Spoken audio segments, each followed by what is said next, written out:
1 in 4 manufacturing workers are approaching retirement. 1.9 million jobs could go unfilled by 2033. But the real crisis is what those workers carry in their heads. A 2024 study found that experienced machinists possess sensory tacit knowledge, the ability to detect subtle cues like a machine sound that signals an impending failure. No manual captures this. In Finland, the Manufacturing Academy 2.0 project surveyed 78 companies. 58% said tacit knowledge loss is a significant problem.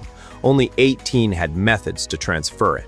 Barrier 1, tacit knowledge is difficult to articulate.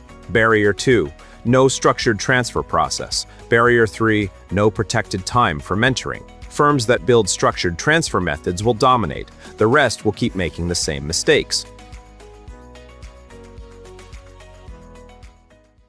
So what are you waiting for? Hit the subscribe button below and click on the bell icon so I can pop up in your feed occasionally with a great tip for your ultimate growth.